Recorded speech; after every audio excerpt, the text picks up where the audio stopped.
You are watching Grace Television.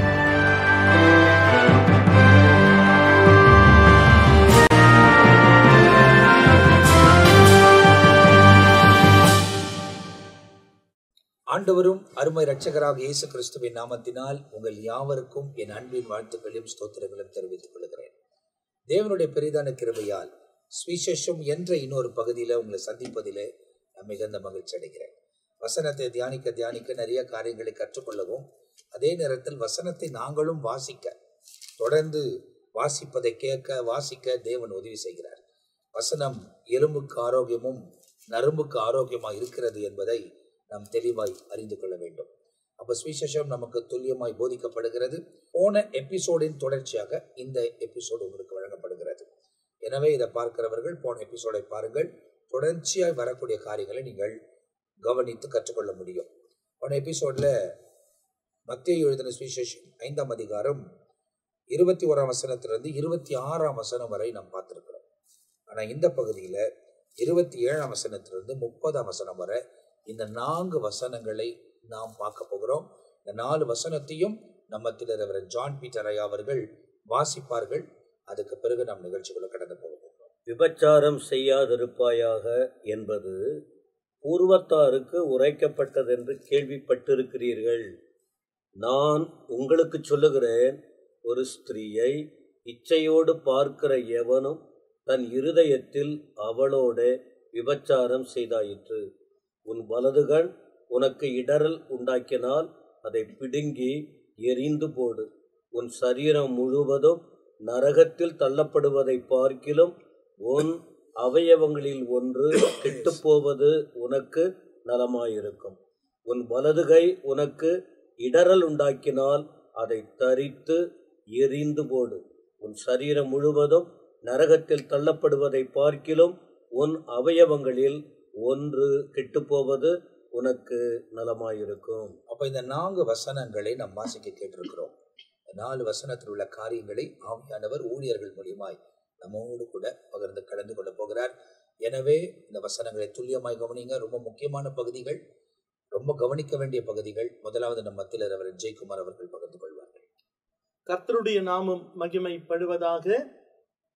மத்தேயின் புத்தகம் 5ஆம் அதிகாரத்திலே ஆண்டவராகிய இயேசு கிறிஸ்து இந்த உலகத்தில் வாழ்ந்த நாட்களிலே மலை பிரசங்கத்தின் வழியாக அநேக காரியங்களை நமக்கு கற்றுக் கொடுக்கிறதை நாம் தெளிவாக ஒவ்வொரு வசனத்தின் வழியாக நாம் தியானித்து வருகிறோம்.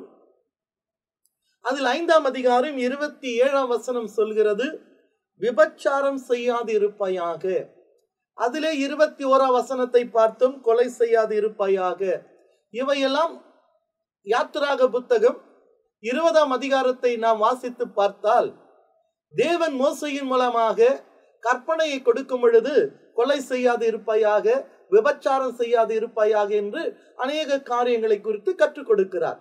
அதையத்தான் ஆண்டவராகிய இயேசு மையமாக வைத்து நியாயப்பிரமாணத்தில் சொல்லப்பட்டவைகளையே முன்மாதிரியாக வைத்து கிருபையின் பிரமாணத்துக்கு உட்பட்ட இயேசு கிறிஸ்துவின் போதனையாக அவர் சொல்கிறதான இன்னொரு காரியம், விபச்சாரம் செய்யாது இருப்பாயாக. அப்போ விபச்சாரம் என்பது மனுஷனுடைய வாழ்க்கையிலே அவன் கெட்டு போவதற்கு, அவன் நரகத்துக்கு தள்ளப்படுவதற்கு ஒரு அஸ்திபாரமான ஒரு பாவ செயலாக அது இருக்கிறது. அப்போ மனுஷன் செய்கிற எல்லா பாவங்களும் சரீரத்துக்கு புறம்பானது, சரீரத்துக்கு வெளியானது. ஆனா விபச்சாரமோ சரீரத்துக்கு உட்பட்ட காரியமாக இருக்கிறது.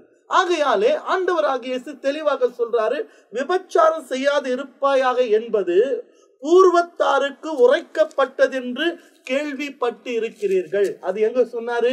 யாத்திராகம் 20ஆம் அதிகாரத்தில் ஆண்டவர் சொல்லி இருக்கிறார், விபச்சாரம் செய்யாது இருப்பாயாக என்று.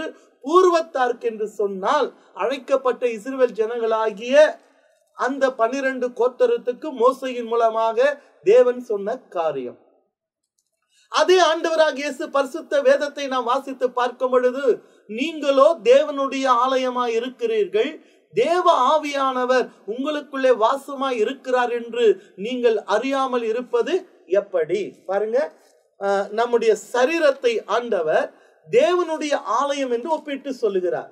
நீங்களோ தேவனுடைய ஆலயமா இருக்கிறீங்க, தேவ ஆவியானவர் உங்களுக்குள்ளே வாசமா இருக்கிறார் என்று நீங்கள் அறியாமல் இருப்பது எப்படி? அப்படி என்றால் இந்த சரீரம், தேவனால் படைக்கப்பட்ட இந்த சரீரம், மண்ணால் உருவாக்கப்பட்ட சரீரம், ஜீவ சுவாசத்தை நாசில ஊதி ஜீவ ஆத்துமாக்கப்பட்ட சரீரம், இந்த சரீரத்துக்குள்ளே விலையேற பெற்ற ஒரு ஆத்துமாவை தேவன் வச்சிருக்கிறார். ஆதியாகமம் 2ஆம் அதிகாரம் 7ஆம் வசனத்தை வாசித்து பார்த்தால், தேவனாகிய கர்த்தர் மனுஷனை பூமியின் மண்ணினாலே உருவாக்கி ஜீவ சுவாசத்தை நாசில ஊதினார், அவன் ஜீவன் உள்ள ஆத்துமா. அப்போ மண்ணால் செய்யப்பட்ட இந்த சரீரம், இந்த சரீரத்துக்குள்ள விலையேற பெற்ற ஜீவனுள்ள ஆத்துமாவை வைத்திருக்கிறார்.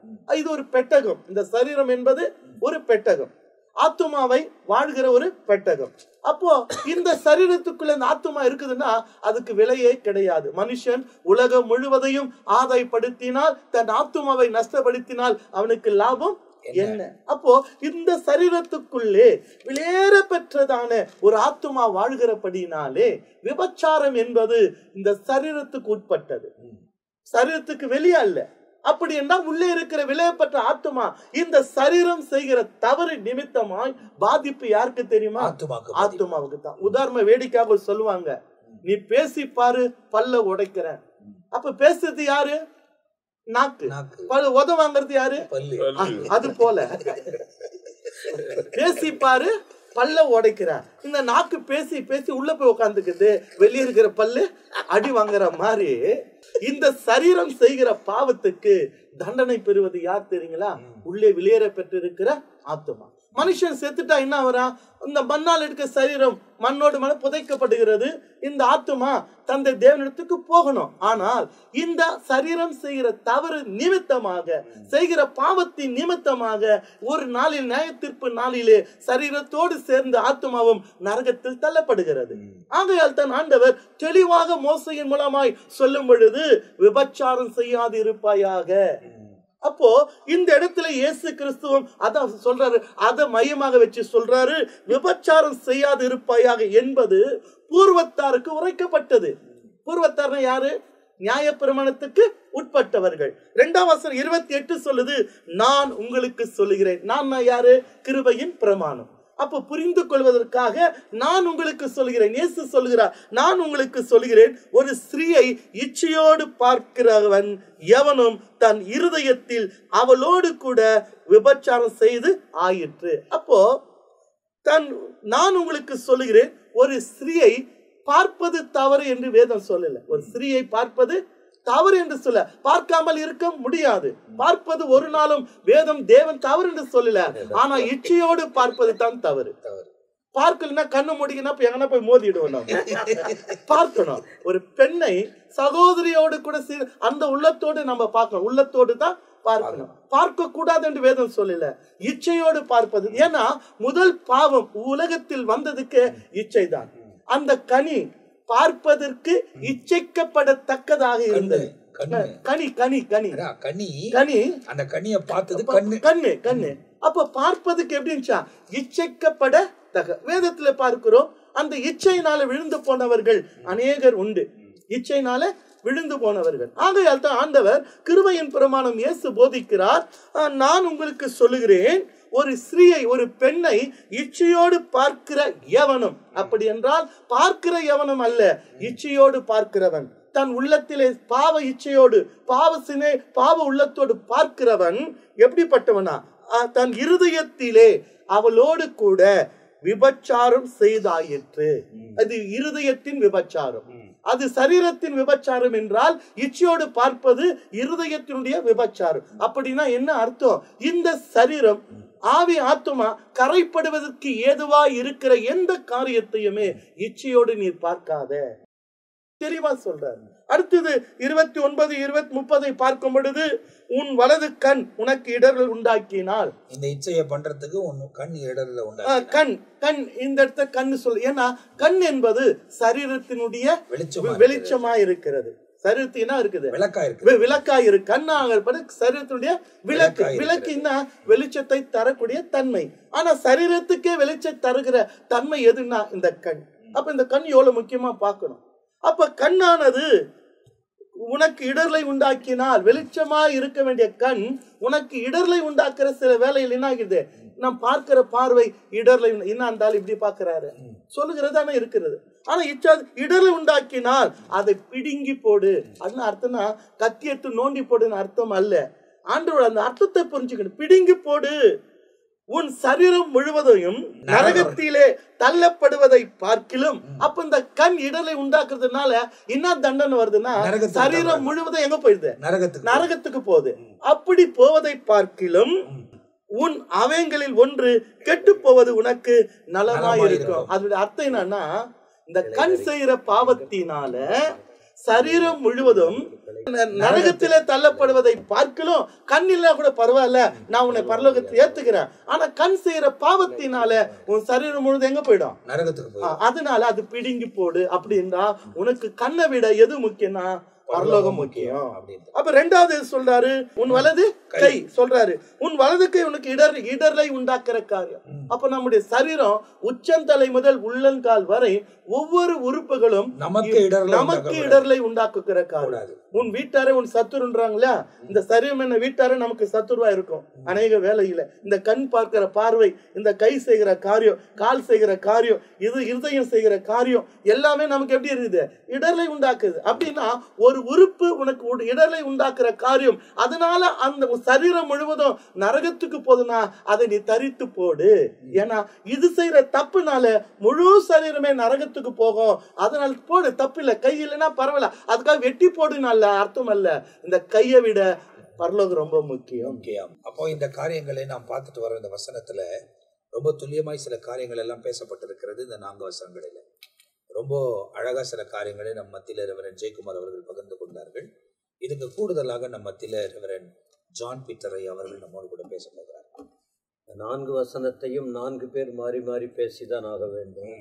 அப்படி இருக்கிறதினால் விபச்சாரம் செய்யாதிருப்பாயாக என்பது பூர்வத்தாருக்கு உரைக்கப்பட்டது என்று கேள்விப்பட்டீர்கள். எப்படி இதற்கு முன்பாக கொலை செய்யாதிருப்பாயாக என்று சொல்லப்படுகிற இந்த வார்த்தை பூர்வத்தார் என்று அறிவிக்கப்பட்டது. அதே போல பூர்வத்தார் என்றால் நாம் எதை பார்க்க வேண்டும், 10 கற்பனைகள் என்று சொல்லப்பட்டது. யாத்ராகமத்தின் புஸ்தகம் 20ஆம் அதிகாரத்தின் 17. நாம் பொதுவாக அந்த கற்பனைகள்னு வரும் பூர்வத்தாருக்கு உரைக்கப்பட்ட கற்பனைகள் சொல்லும்போது அந்த 20ஆம் அதிகாரத்தில் 10 என்று சொல்லப்படும் 10. ஆனால் 613 கட்டளைகள் இருக்கிறது. 613 கட்டளைகள். எங்க அத 10 விதமா அதை நம்ம ஆண்டவர் இயேசு 2 கற்பனையாக குறிப்பிட்டதை நாம பார்க்கிறோம். இப்போ விபச்சாரம் செய்யாதிருப்பாயாக அந்த இந்த வசனத்தை நான் சொன்னேன். ஏற்கனவே நான் முன்பு குறிப்பிட்டதை போல இது அது ஒரு அசுத்தமான காரியம். அசுத்தம் இருதயத்திலிருந்து வரக்கூடியது. ஏன்னா அந்த இருதயம் தான் எல்லாத்தை விட திருப்புள்ளதும் மகா கேடு உள்ளதும். இங்கதான் கடவுள் வாழணும்னு விரும்புறாரு. அது தீட்டாய் மாறி, அதுதான் அந்த மார்க் 7:21 சொல்லப்பட்டதை போல அந்த விபச்சாரம், பேசித்தனம், அசுத்தம், காம விகாரம் இதெல்லாம் இணைந்து வரக்கூடிய பாவம். ஒரே விதத்தில் சொன்னால் இது பாவமான செயல்கள், பாவம். அப்ப இந்த பாவத்தில் இருக்கிறவங்க கண்டிப்பா மரணத்தை சந்திக்க வேண்டும். எந்த மரணம்? சரீர மரணம் பின்பு ஆத்தும மரணம் முன்பு. இந்த மரணத்தை கண்டிப்பா அவங்க சந்தித்தே ஆக வேண்டும்.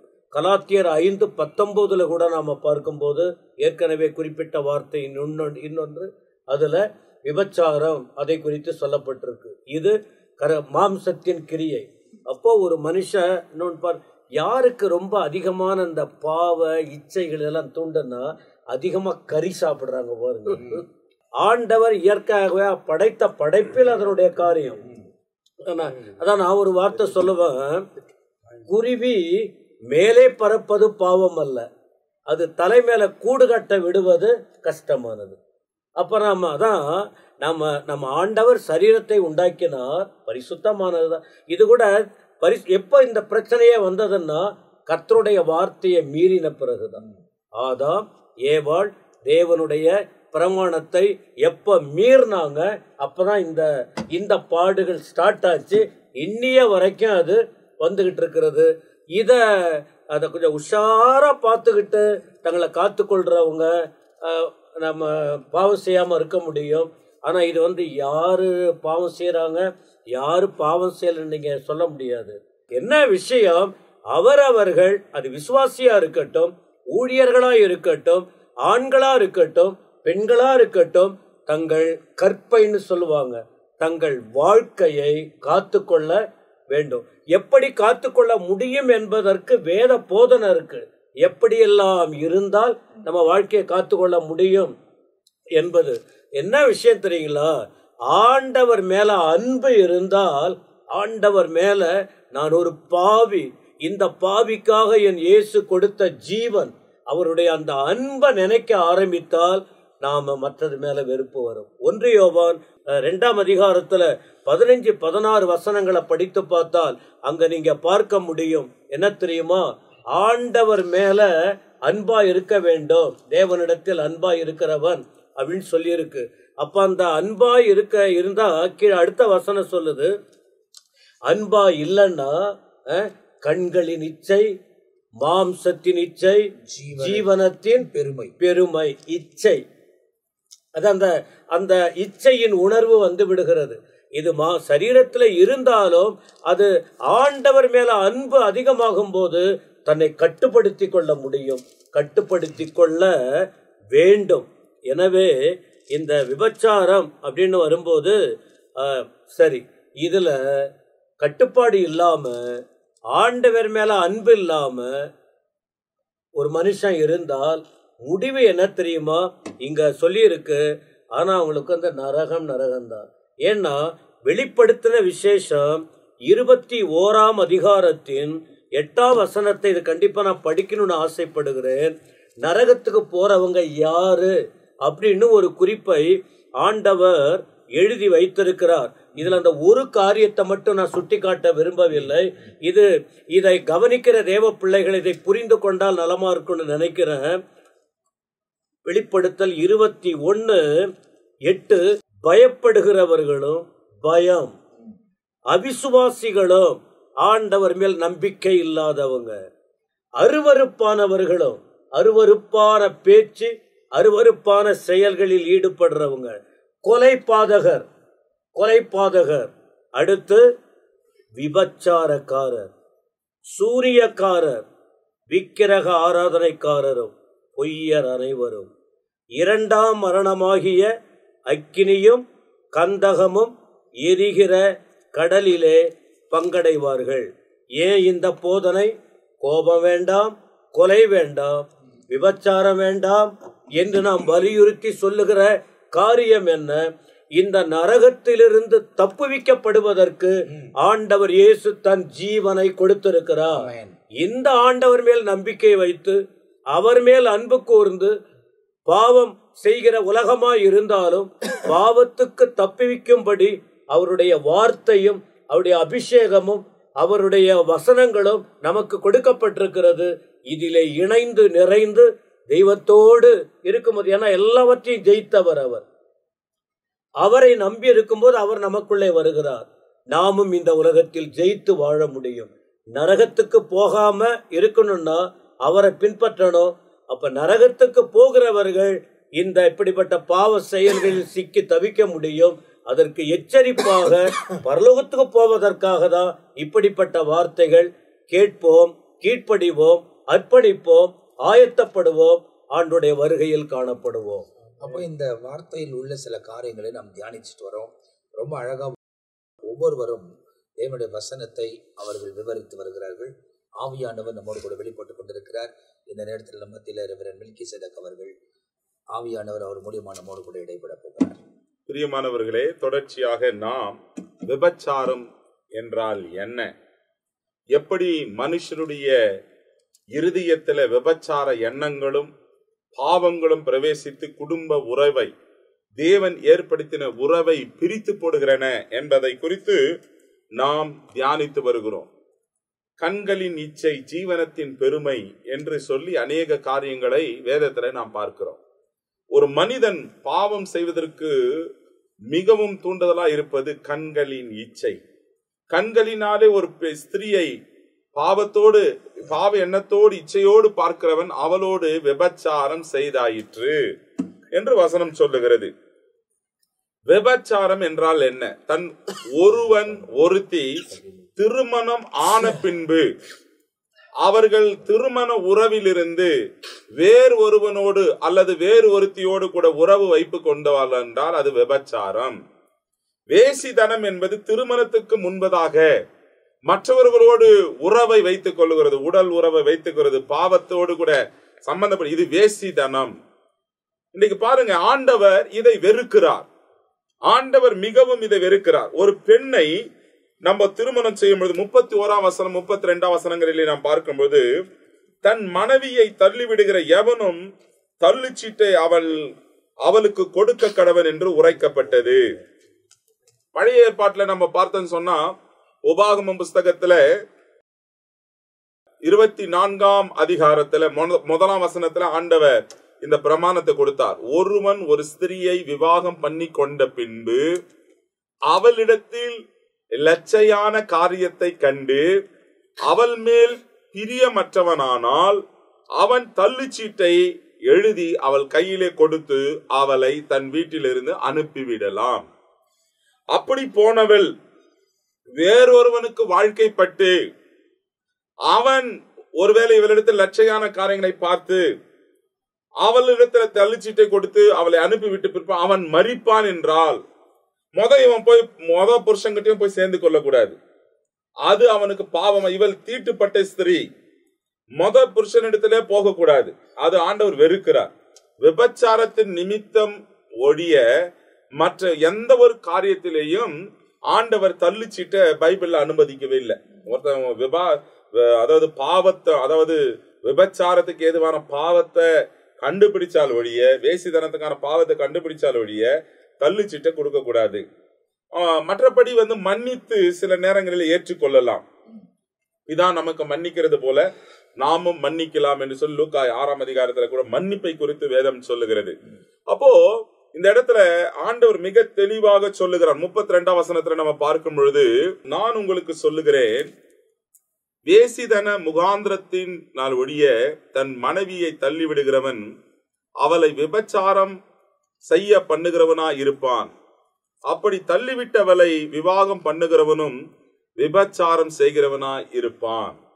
அப்ப பாருங்க, இந்த கண்களின் இச்சை மனிதனை என்ன செய்கிறது என்று சொன்னால், பாவத்துக்குள்ளாக ஆக்கி விபச்சாரம், வேசிதனம் என்ற பாவத்துல தள்ளி குடும்ப வாழ்வையே அது அரித்து விடுகிறது. குடும்ப உறவையே அது பிரித்து விடுகிறது. சந்தோஷமாய் வாழ வேண்டும். வசனம் சொல்லு, தேவன் இணைத்ததை மனிதன் பிரிக்காதிருக்க. இந்த பாவம் என்கிற பிசாசு வாழ்விலே வந்த உடனே, உலகத்திலே இந்த பாவம் வந்த உடனே ஆண்டவர் என்ன பண்ண, அதாவது நல்லா இருக்க வேண்டிய கணவன் மனைவி கூட பிரிந்து செல்லுகிற காலகட்டத்துல நம்ம பார்க்கிறோம். இன்னைக்கு அநேகர் டைவர்ஸ் நோட்டீஸ் வர காரணம் என்ன? கணவன் சரியில்லை, என்னை விட்டு வேறொருத்தியோடு வாழ்கிறான். அநேகர் சொல்ல, என் மனைவி சரியில்லை, அவள் நான் வேலைக்கு போன உடனே வேறொரு துணியோடு கூட வாழ்கிறாள். இந்த மறைமுகமான பாவம், விபச்சாரம் ஆண்டவர் வெறுக்கிற ஒரு காரியம். ஆண்டவர் இந்த கண்களின் இச்சையை ஆண்டவர் சொல்லி இத கன்க்ளூடாக விபச்சாரத்துல ஆண்டவர், அதாவது யூதர்கள் மற்ற இந்த பரிசேயர் கொலை விபச்சாரம்னா அத்தன்டிக்கா வெளியே செய்கிறது தான் இல்ல, உள்ளவே. இப்ப அங்க விபச்சாரம் செஞ்சா பாவம், நீ நினைச்சாவே பாவம் ஆண்டவர் சொல்லிட்டார் புதிய ஏற்பாட்டுல. அப்போ நம்முடைய எண்ணத்துல கூட நாம் எவ்வளவு பரிசுத்தம் உள்ளவர்களா இருக்க வேண்டும். இச்சையோடு எந்த காரியத்தையும் நாம் பார்க்கவே கூடாது. இன்றைய வசனம் இங்க தெளிவாக சொல்லுகிறது. லூக்காவின் புஸ்தகம் 16ஆம் அதிகாரத்துல, தன் மனைவியை தள்ளிவிட்டு வேறு ஒருத்தியை விவாகம் பண்ணுகிறவன் விபச்சாரம் செய்கிறான். புருஷனாலே தள்ளப்பட்டவளை விவாகம் பண்ணுகிறவனும் விபச்சாரியாய் விபச்சாரம் செய்கிறாள் என்று வசனம் சொல்லுகிறது. 16ஆம் அதிகாரத்துல 18ஆம் வசனம். அப்போ நியாயமில்லாத முகாந்திரம் இல்லாமல் விபச்சாரத்துல கண்டுபிடிக்காம மனைவியை சும்மாவே தள்ளிவிட்டு வேறொருத்தி நீ கல்யாணம் பண்ணிக்கிறேன்னா அது விபச்சாரம். அவளுடைய பாலியல் குற்றத்துக்காக நீ கண்டுபிடிச்ச தள்ளிச்சிட்டு கொடுத்து அனுப்பினா அது விபச்சாரம் அல்ல. இன்னைக்கு சும்மா வீணாக செய்யக்கூடாது என்பதை ஆண்டவர் ஒரு ஸ்ட்ரீம்லைன் பண்ணியிருக்கிறார். பாருங்க, ரோமரின் புஸ்தகம் 7ஆம் அதிகாரம் 3ஆம் வசனத்துல பார்க்கும் பொழுது, ஆகையால் புருஷன் உயிரோடு இருக்கையில் அவள் வேறொரு புருஷனை விவாகம் பண்ணினால் விபச்சாரி எனப்படுவாள். புருஷன் மரித்த பின்பு அவள் அந்த பிரமாணத்திலிருந்து விடுதலையானபடியினால் வேறொரு புருஷனை விவாகம் பண்ணினாலும் அது விபச்சாரம் அல்ல. அப்ப குடும்ப உறவிலே புருஷன் உயிரோடு இருக்கும் பொழுதே பிரிஞ்சு வேறொருத்தரோடு போய் வாழ்க்கை வாழ்வார்கள் என்றால் அது விபச்சாரம், அடல்ட்ரி.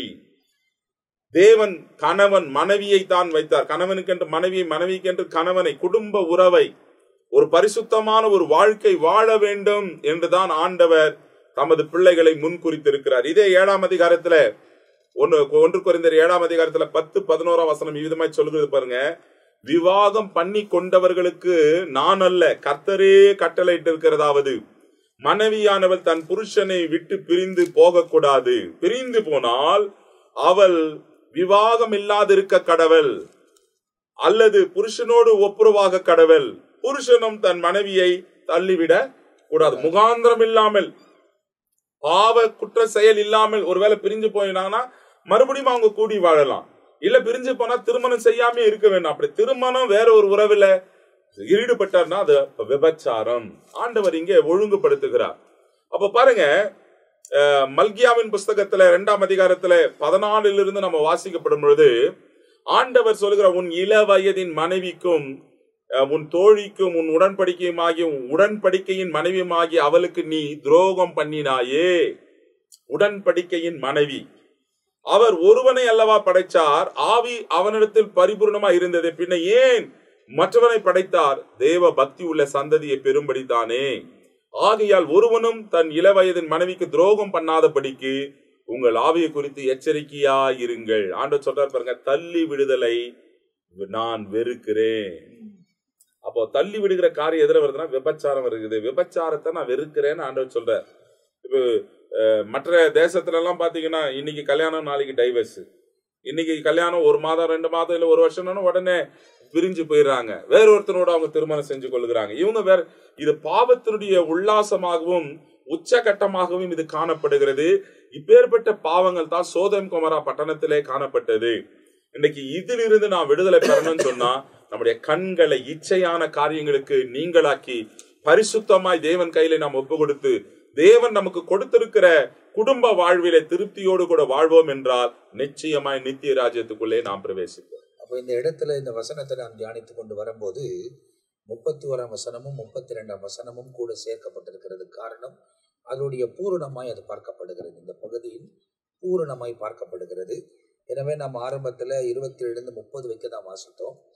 ஆனால் 31, 32 சேர்க்கப்பட்டிருக்கிறது நீங்கள் இப்போது கவனிக்கிறீர்கள். ஆனால் தொடர்ந்து இந்த முழு பகுதியை நம்ம மத்தியில் பிஷப் ரெவரண்ட் பென்னி எஸ்ஐ அவர்கள் நம்மோடு கூட பகிர்ந்து கொள்வார். நாம் தெளிவான சில சம்பவங்களை நாம் கேட்டோம். தொடர்ந்து சில முக்கியமான காரியங்களை உங்களுக்கு சொல்ல ஆசைப்படுகிறேன்.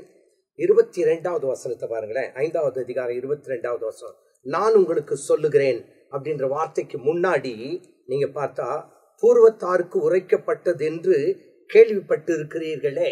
அப்போ அந்த நியாய பிரமாணத்தை அவர் கோடிட்டு இப்போ நான் சொல்றேன். அப்படி என்றால் நியாய பிரமாணத்துல பார்க்கும்போது அது வேற விதமா இருக்கு. உதாரணமாக, எச்சையோடு கூட பார்க்கிறவன் அவளோடு கூட விபச்சாரம் செய்தாயிற்று இவர் சொல்றாரு.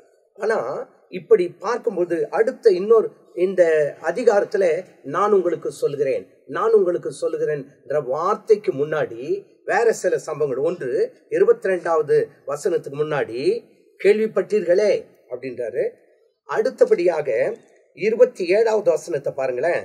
பூர்வத்தாருக்கு உரைக்கப்பட்டது என்று கேள்விப்பட்டிருக்கிறீர்களே அப்படி சொல்லிட்டு நான் உங்களுக்கு சொல்லுகிறேன். அது நான் சொல்றது உங்களுக்கு புரியும் நினைக்கிறேன். அப்போ முன்னாடி அப்படி இருந்தது, இப்போ நான் உங்களுக்கு சொல்லுகிறேன். அதே போல 32வது வசனத்தின் முன்பகுதி பாருங்க, அவர்களுக்கு கொடுக்க கடவன் என்று உரைக்கப்பட்டது, முன்னாடி உரைக்கப்பட்டது, இப்போ நான் உங்களுக்கு சொல்லுகிறேன். அதே போல 34வது வசனம் பாருங்க, உரைக்கப்பட்டது என்று கேள்விப்பட்டீர்களே, இப்போ நான் உங்களுக்கு சொல்லுகிறேன். அதே போல 39வது வசனத்தை பார்க்கும்போது உரைக்கப்பட்டதை கேள்விப்பட்டீர்களே, நான் உங்களுக்கு சொல்லுகிறேன். அது மட்டுமல்லாமல் 44வது வசனத்தின் முன்பகுதியில பார்க்கும்போது கேள்விப்பட்டீர்களே, 44வது வசனத்துக்கு முன்பகுதி, கேள்விப்பட்டீர்களே நான் உங்களுக்கு சொல்லுகிறேன். ஒவ்வொரு முறையும் நான் உங்களுக்கு சொல்லுகிறேன் என்ற வார்த்தைக்கு முன்பாக கேள்விப்பட்டீர்களே, உரைக்கப்பட்டதே என்று எழுதியிருக்கிறதே, இப்பொழுது நான் உங்களுக்கு சொல்லுகிறேன் அப்படின்னு சொல்லிட்டு ஒவ்வொரு முறையும் அப்படி சொல்லிக்கிட்டே வரார். அப்படி சொல்லிட்டு வரும்போதுதான் இப்போ நாம 27வது வசனத்துல 32வது வசனம் வரையிலும் வாசிக்க கேட்டதுல ஒரு சம்பவத்தை உங்களுக்கு முக்கியப்படுத்த விரும்பப்படுகிறேன். உன் வலது கண் உனக்கு இடறல் உண்டாக்கினால் 29. அப்போ அங்க நீங்க பார்த்தீங்கன்னா இடறல் என்ற ஒரு வார்த்தை, இடறல் உண்டாக்கினால் அதை பிடுங்கி எரிந்து போடு என்று சொல்லி ஒரு வார்த்தை. அப்படின்னாக்க என்ன அர்த்தம்? உன் கண்ணை பிடுங்கி போட்டுரு அப்படின்றதா? இல்ல. உதாரணமாக சொல்ல வேண்டும் என்று சொன்னால் பரிசுத்த யோவான் எழுதின சுவிசேஷம் அதுல 15வது அதிகாரத்தை எடுத்துக்கொண்டு 2வது வசனத்தை கொஞ்சம் வாசித்து பார்க்கலாமே. யோவான் 15வது அதிகாரம் 2வது வசனத்துல என்ன சொல்லப்பட்டிருக்கிறது என்பதை சற்றே வாசித்து சில விளக்கங்களை பார்க்க போகிறோம். என்னில் கனி கொடாது இருக்கிற கொடி எதுவோ, என்னில் கனி கொடாது இருக்கிற கொடி எதுவோ அதை அவர் அறுத்து போடுகிறார். அறுத்து போடுகிறார். கனி கொடுக்கிற கொடி எதுவோ, கனி கொடுக்கிற கொடி எதுவோ அது அதிக கனிகளை அதிக கனி கொடுக்கும்படி அதை சுத்தம் பண்ணுகிறார். அப்ப என்ன அர்த்தம் அப்படின்னு சொன்னா, நான் நிறைய திராட்சை தோட்டத்தை பார்த்திருக்கிறேன். அந்த திராட்சை தோட்டத்திலே பார்க்கும் பொழுது கிளைகள் நிறைய இருக்கு. அந்த செடியானது அதிகமான கனி கொடுக்க வேண்டும் என்று சொன்னால் தேவையில்லாத கொடியை கட் பண்ணிடுறாங்க. இப்போ ஒரு கொடியை கட் பண்ண உடனே அதுல இருந்து சில கிளைகள் அதிகமாய் தோன்றி அதிகமான கனிகளை கொடுக்கிறதாம். அப்ப என்ன அர்த்தம்? பிடுங்கி போடு, வெட்டி போடு என்றால் என்ன அர்த்தம்? அந்த சுபாவத்தை உன்னிலிருந்து எடுத்து போடு என்பதுதான் அதற்கு முழுமையான ஒரு அர்த்தமா இருக்குது. உதாரணமாக மத்தேயு சுவிசேஷம் நான் ஏற்கனவே சொல்லியிருக்கேன். நம் மலை பிரசங்கமானது மத்தேயு சுவிசேஷம் 28 அதிகாரத்தையும் சுருக்கி இந்த 3 அதிகாரத்துல சொல்லப்பட்டிருக்குது. அதுல மத்தேயு 18வது அதிகாரத்திலையும் இடரலை குறித்து சொல்லப்பட்டிருக்குது. என்ன என்று பார்த்தால் மத்தேயு 18வது அதிகாரம் 6வது வசனம், அங்கே சொல்லப்பட்டிருக்கிற ஒரு வார்த்தை 18:6, என்னிடத்தில் விசுவாசமாய் இருக்கிற இந்த சிறியரில் ஒருவனுக்கு இடரல் உண்டாக்குகிறவன் எவனோ அவருடைய கழுத்தில் ஏந்திர கல்லை கட்டி சமுத்திரத்தின் ஆழத்திலே அவனை அமிழ்த்துகிறது அவனுக்கு நலமாய். இடரலாய் இருக்கிறவனை சமுத்திரத்தின் ஆழத்திலே போடணும். இது வியாக்கியானம் இப்ப நிறைய சொல்ல முடியாது. அந்த இடரலை மட்டுமே பார்க்க போகிறோம். அடுத்து இடரல் உண்டாக்கினால் அவனுக்கு ஐயோ என்று சொல்லி 7வது வசனத்திலே வாசிக்கிறோம். இடர்களின் நிமித்தம் உலகத்துக்கு ஐயோ, உலகத்திற்கு ஐயோ. இடரல்கள் வருவது அவசியம். ஆனாலும் எந்த மனுஷனால் இடரல் வருகிறதோ, எந்த மனுஷனால் இடர்கள் வருகிறதோ அவனுக்கு ஐயோ. இங்க வெறும் ஐயோ தான் போட்டிருக்கு. ஆனா கத்தோலிக்க வேதாமத்துல மொழிபெயர்ப்பு என்ன இருக்கு? ஐயோ கேடு. அப்போ இடரல் உண்டாக்கினா என்ன வருதான்? கேடு வருது அப்படின்னு சொல்லியிருக்கு. அப்போ இடரல் உண்டாக்க கூடாது. அதே நேரத்துல 8வது வசனத்திலே உன் கை உனக்கு இடரல் உண்டாக்கினால் அப்படின்னு வசனத்துல வாசிக்கிறோம். உன் கையாவது உன் காலாவது உனக்கு இடரல் உண்டாக்கினால் அதை தரித்து எரிந்து போடு அப்படின்னாக்க வெட்டி போட்டுறதுன்றதுல அந்த கையை என்ன பண்ணணும்னு கேட்டா சுத்தமான ஒரு கையாய் மாற்றிக்கொள்ள வேண்டும். எனக்கு தெரியும் ஒரு குறிப்பிட்ட ஒரு நபர் ஆண்டவருக்காக தன்னை ஒப்பு கொடுத்தார்கள். ஞான ஸ்நானம் எடுக்க அவர்கள் ஆசைப்பட்டார்கள். ஒப்பு கொடுத்து பாவங்களை அறிக்கை செய்துட்டு ஞான ஸ்நானம் கொடுக்கும்போது அவங்கள தண்ணியில முக்கிய எடுக்கிற நேரத்துல பாத்தீங்கன்னா ஒரு கையை அப்படியே மேல தூக்கிட்டாங்க, கை நனையில. ஆனா கடைசியில அதை முக்கிய எடுக்கணும் அப்படின்னு நினைக்கும் போது பரவாயில்ல பாஸ்டர் விட்டுருங்க அப்படின்னு சொல்லிட்டு பயந்துகிட்டு வெளியே வந்துட்டாங்க. எதற்காக இதை சொல்லுகிறேன் என்று சொன்னால், அவங்க ஒரு அரசாங்கத்திலே வேலை செய்து கொண்டிருந்தவள் கடைசி வரையிலும் அதிகமான லஞ்சம் வாங்கினாங்கன்னு சொல்லிட்டு அவர்கள் வேலையிலிருந்து தள்ளப்பட்டார்கள். அப்ப என்ன அர்த்தம்? கை அவங்களுக்கு எப்படி இருந்தது? இடரலா இருந்தது. அது மட்டும் அல்லாதபடிக்கு அந்த கை சுத்தமா இல்லை. கைகளில் சுத்தம் உள்ளவனும் இருதயத்தில் மாசில்லாதவனுமாயிருந்து தன் ஆத்துமாவை மாயைக்கு ஒப்புவிடாமலும் கபடாய் ஆணையிடாமலும் என்ற வேத வசனத்தின்படி இடரல் இருக்கிறது என்று சொன்னால் அது சுத்தமான கையாய் மாற்றப்பட வேண்டும். அடுத்தபடியாக இன்னும் ஒரே ஒரு வசனத்தை வாசித்து முடிக்கலாம் என்று விரும்புகிறேன். 1 யோவான் 2வது அதிகாரம் 10வது வசனத்தை வாசித்து பார்ப்போம் என்றால் இடறல் இடறல் இடறல் அப்படின்னு பார்க்கிறோம். உன் கை இடறலா இருந்தால், உன் கண்ணீர் இடறலா இருந்தால், உன் கால் இடறலா இருந்தால் என்று வாசிக்கிறோம் அல்லவா? இடறல் என்றால் என்ன? அந்த இடறல் என்பதற்கு முழு அர்த்தத்தை அந்த இடத்துல பார்க்க போகிறோம். 1 யோவான் 2வது அதிகாரம் 10வது வசனம். தன் சகோதரனிடத்தில் அன்பு கூறுகிறவன், நல்ல கவனிங்க, தன் சகோதரனிடத்தில் அன்பு கூறுகிறவன் ஒளியிலே நிலை கொண்டிருக்கிறான். ஒளியிலே நிலை, அப்போ ஒளின்றது யாரு? இயேசுவிலே நிலை கொண்டிருக்கான். அன்பு கூறுகிறவன் ஒளியிலே நிலைத்திருக்கிறான் என்றால் இயேசுவிலே அவன் நிலைத்திருக்கிறான். அவனிடத்தில் இடறல் ஒன்றும் இல்லை. இடறல் ஒன்றும் இல்லை. கண்ணும் இடறலா இருக்காது, கையும் இடறலா இருக்காது, காலம் இடறலா இருக்காது, இருதயமும் இடறலா இருக்காது. காரணம் என்ன? அவன் ஒளியில என்ன பண்றானா? இருக்கிறான். அப்படி அவன் ஒளியில என்று சொன்னால் கிறிஸ்துவுக்குள் இருக்கிற நிமித்தமாய் அவனிடத்தில் இடறல் இருக்காது. அப்போ நாம கிறிஸ்துவிடத்தில் இடறல், அதாவது ஐக்கியமாயிருந்தால், ஒளியிலே நடக்கிறவர்களாயிருந்தால் நம்மிடத்தில் இடறல் இருக்காது.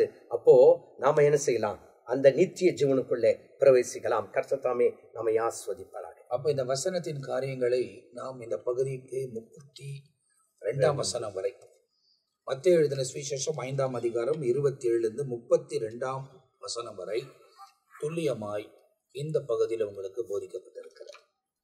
எனவே நீங்க வசனத்தை கேட்கக்கூடியவர்கள் ரொம்ப தெளிவா புரிஞ்சு கொள்ளணும். இயேசு இங்க சொல்லுகிற காரியம், உன் கண்கள் உன்னை இந்த பாவத்துக்குள் நடத்துமானால் உன் கண்களை பிடுங்கு. எந்த பெண்ணையும் நீ விபச்சார நோக்கத்தோடு கூட பார்ப்பாயானால் அவளோடு நீ பாவம் செய்தாயிற்று. அப்படின்னா என்ன சொல்ல வராரு அப்படின்றத நீங்க தெளிவா புரிந்து கொள்ளணும்னா, யாரையாவது அப்படி அந்த கண்ணோட்டத்தோட பாக்குறீங்கன்னா பக்கத்துல இருக்கிறவங்க யாருக்குமே தெரியாது. கணவனா இருந்தாலும் சரி, மனைவியா இருந்தாலும் சரி, நண்பர்களா இருந்தாலும் சரி, யாருக்குமே தெரியாது. உங்களுக்கு தெரியும், ஆண்டவருக்கு தெரியும். அப்படிப்பட்ட நேரத்துல ஒருவேளை நீங்க பார்க்கிற அந்த குறிப்பிட்ட நபர், அது ஆணா இருந்தாலும் பெண்ணா இருந்தாலும், அவர்கள் அப்படிப்பட்ட ஒரு காரியத்திற்கு உங்களோடு கூட சேர்ந்து வர சம்மதிக்கும் போது நீங்க நிச்சயமா இந்த பாவத்தை செய்வீர்கள். ஏன்னா அது இருதயத்துல வந்துருச்சு, கண்ணின் பார்வைக்குள்ள வந்துருச்சு. அந்த கண்ணின் பார்வை கரைப்படக்கூடாது அப்படின்னா அந்த இடத்தை விட்டு நம்ம விலகி போயிடணும். அப்போதான் இப்படிப்பட்ட காரியத்தை எந்த மனுஷனா இருந்தாலும் ஜெயிக்க முடியும். அதனாலதான் இந்த சினிமா பார்க்காதீங்க, சீரியல் பார்க்காதீங்கன்னா ஏன் சொல்றாங்க அப்படின்னா, அதில் வரக்கூடிய அந்த காட்சிகள் உங்க கண்களில் பார்த்து உங்க இருதயத்தில் தங்கும் போது, உலக வாழ்க்கைக்குள் வரும்போது மற்றவர்கள் நீங்கள் அந்த நோக்கத்தோடு கூட பார்க்கிறீர்கள். அது உங்களுக்குள்ள கரைகளை ஏற்படுத்துகிறது, தேவனுக்கு விரோதமான செயலுக்குள்ள உங்களை வழிநடத்துகிறது. முடிவு நரகம் என்பதாக எழுதப்பட்டிருக்கிறது. எனவே இவைகளெல்லாம் தப்பித்துக் கொள்வோம், வசனத்தை கை கொள்வோம், வசனத்துக்கு ஏற்ற மாதிரியே நம்ம வாழ ஒப்பு கொடுப்போம். இயேசு கிறிஸ்துவின் ரத்தம் சகல பாவங்களை நீக்கி நம்மை சுத்திகரிக்கும். ரத்தத்தினால் கழுவப்பட்ட அனுபவத்தோடு கூட கிறிஸ்துவை பின்பற்றுவோம். இயேசு உங்க வாழ்க்கையில மேன்மையான காரியங்களை செய்வார். மீதியான வசனங்களோடு கூட அடுத்த பகுதியில நாம் சந்திக்க போகிறோம். அதுவரை நாங்கள் எல்லாரும் உங்ககிட்ட இருந்து விடை பெறுகிறோம். கர்த்தர் உங்களை ஆசீர்வதிப்பாராக. ஆமென், ஆமென்.